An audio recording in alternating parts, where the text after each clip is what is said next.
Palibhasa naluto ng droga ang utak ng Oliver na yun, kaya feeling niya wala siyang ginagawang masama. Kahit ano pang sabihin niya, pinanigan na ng korte si Darlene. Ang laking ebidensya ng medico-legal at consistent ang mga pasa ni Darlene sa pang-aabuso ng asawa niya. Meron pang eyewitnesses. And to think, mahal naman ng isa't isa.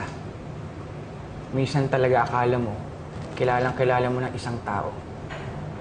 Niniwala ka na hindi ka nasasaktan sa kahit ano pang problema ang dumating sa relationship niyo.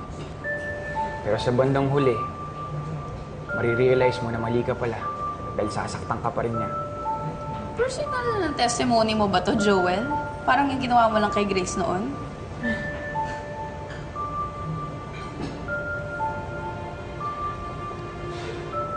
Ang sa akin lang, Diana, ayoko mangyari kay Grace at kay Edward yung nangyari sa amin noon. Sana huwag niyong saktan si Grace. Hindi mangyayari yun. Hindi ako sasaktan ni Edward kahit kailan. Mahal niya ako.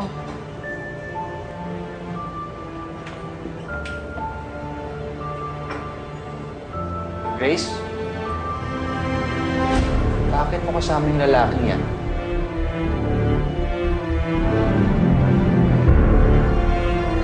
Nakasabay ko lang si Joel kanina, kaya sinama ko na siya dito.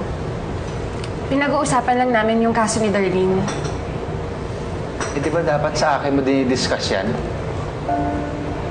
Edward, nagkataon lang na nandito ako kaya napag-usapan namin yung kaso. I see nothing wrong with that. Pare-parehas naman tayong mga abogado. Joel, tama na. Diana, mamaya na lang tayo mag-usap, ha? Sandali.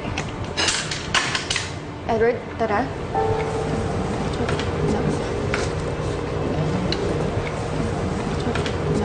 Tara. Edward, sandali.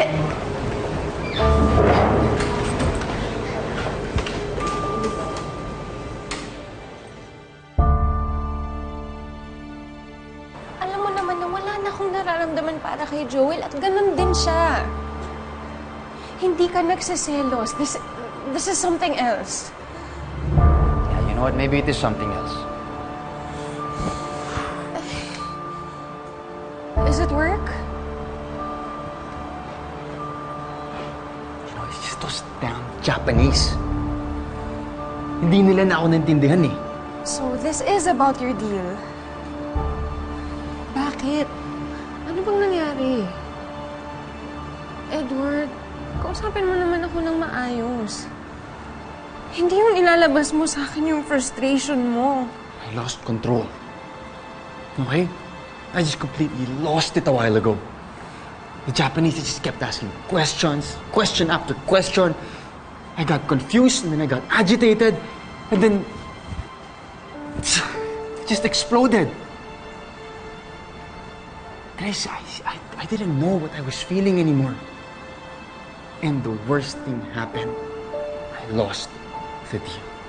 Natural na galit sa akin si Papa. I failed my father. For the very first time that happened, I failed myself. Naiintindihan mo ba kung gaano kabigat yun sa akin? And then you. Can you imagine how sickening it is for me na makita kita kasama ang ex mo?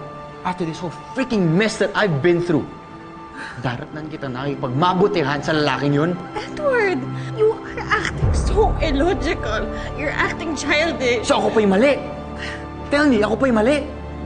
Okay, naiintindihan ko ang frustration mo. God, no, Pero huwag mo namang ibuntun sa akin. Edward, Stop talking. Okay? Stop it. Hindi mo na nagigets eh. Kahit anong pag-uusap ang gagawin natin ngayon, that deal is over. Yung mga hapon na yun, hindi na sila babalik. So stop trying to pacify me because it's not going to work.